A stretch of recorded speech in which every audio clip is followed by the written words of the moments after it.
Misery was directed by Rob Reiner right in the middle of his prime, where he was just making hit after hit after hit. It stars James Caan and Kathy Bates and was adapted from Stephen King's book Misery. Stephen King himself has listed this as one of his top favorite movies that was ever adapted from his films, and with good reason. This movie is suspense-filled from the very opening shot. You get this really great close-up of a cigarette and a match, and those two things are very integral to the beginning and the end of the film. In this opening, we see Paul Sheldon, played by James Caan, who is a very famous romance novelist. He has a very popular series of books based off of this character named Misery, and he also has a lot of fans. Some of them are pretty great, and some of them are like Kathy Bates, an obsessed murderer. How unfortunate for Paul Sheldon that after completing his newest novel, he wipes out on the road and is rescued by Annie Wilkes, his #1 fan. A nurse. Wow, that's great. Not really. She's kind of a psychopath. At first, you think, wow, this is like the sweetest woman on the planet. But her obsession with Paul Sheldon has grown so deep that she views his books as almost real. And when she finds out that in the newest Misery novel, he decided to kill the lead character Misery, she goes insane and makes his life a living hell. She keeps him trapped. She keeps him sick. And this is where Kathy Bates' Oscar-winning role really shines, because she can go from the sweetest woman on earth to a horrific psychopath like that. And a lot of it has to do with some really excellent writing by William Goldman, who also wrote Rob Reiner's The Princess Bride, as well as Reiner's excellent Hitchcockian-level direction. This is a suspenseful movie, as I said, from the opening shot. Just the first sequence where we're introduced to Paul pounding away on his typewriter is suspenseful. And a lot of it is the editing. The editing in this film is pristine. The shots are specifically designed to wring any bit of tension out of the moment they can. His use of close-ups, dollies, and some truly horrific wides is masterful.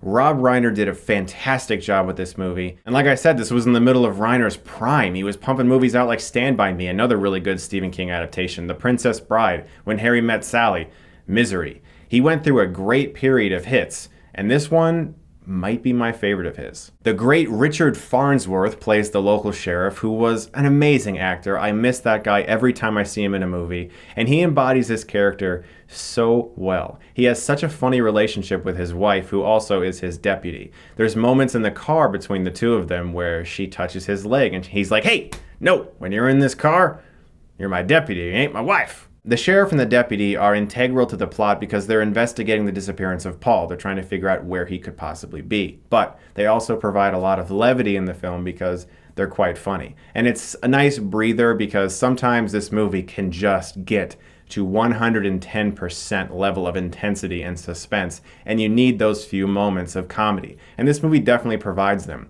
There's a fantastic bit where James Caan is just, he's had enough. She is at the point where she is now forcing him to write a new book in which the character Misery is resurrected. He has no choice but to do this because she's keeping him there. She's drugging him. His legs are broke to shit. And he starts pounding away in the typewriter, and we cut to this, and you see that he's typing that. And it's just great. Let's talk about Kathy Bates. I mentioned she won an Oscar for this movie, and she did. Which, interestingly, fun fact, this is the only Stephen King movie to have won an Oscar. Not Shawshank, not Stand By Me, Kathy Bates in Misery. That's pretty impressive and kind of crazy, actually, because there's some pretty damn good Stephen King films out there. She deserves it. This is a role that could easily have gone into B-movie territory if the wrong actress was cast. So they made an excellent choice in giving Kathy Bates this role, and this isn't the only time she's been in a Stephen King adaptation. She was also in Dolores Claiborne. Now we're going to get into some spoilers here if you've never seen Misery, and I hope that you have because it's an excellent film and pretty much anybody who loves movies should check it out at some point. But we're going to get into the scene that everyone knows as the Hobbling scene. Easily the most infamous scene in the film, where Annie Wilkes has begun to realize that Paul's going to be well enough to walk soon.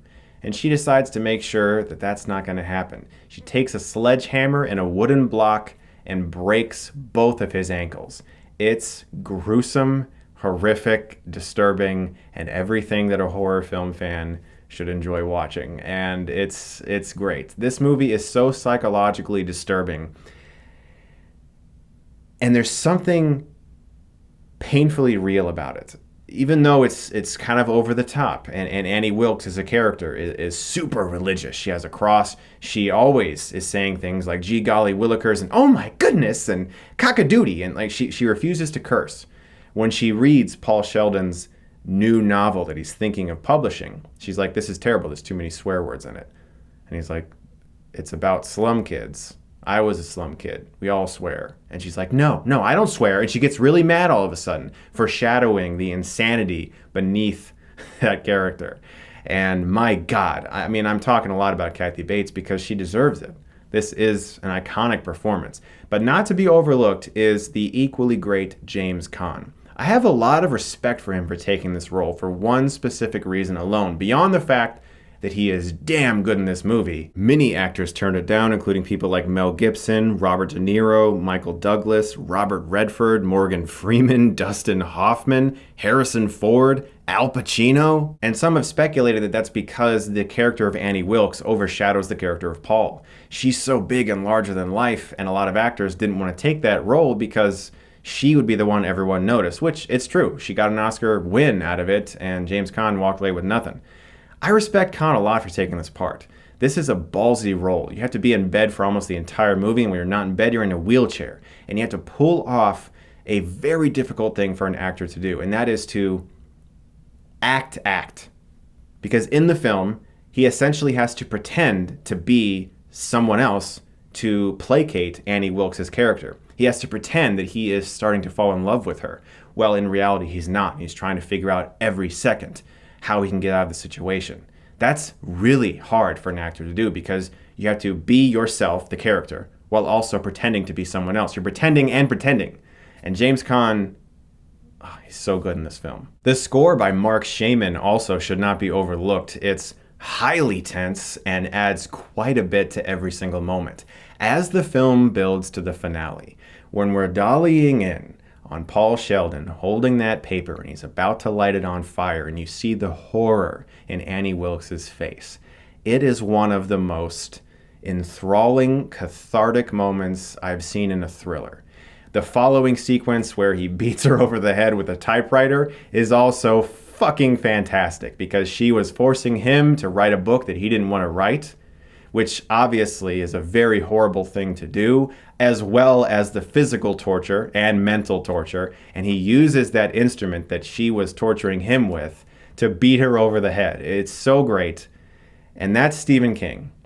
He is amazing at revenge. But it's not even the physical part of their confrontation that was so satisfying. When we're dollying towards him and we see that reaction in her face where she realizes that for the first time in the entire movie, he has the upper hand on her and she's going to have to do something about it. It's so great. You just feel the goosebumps all over your body as you're witnessing this character finally get what we have wanted him to have for the whole movie. Freedom. Misery is one of my favorite Stephen King movies. It's one of the best thrillers ever made, and it absolutely deserves an A+.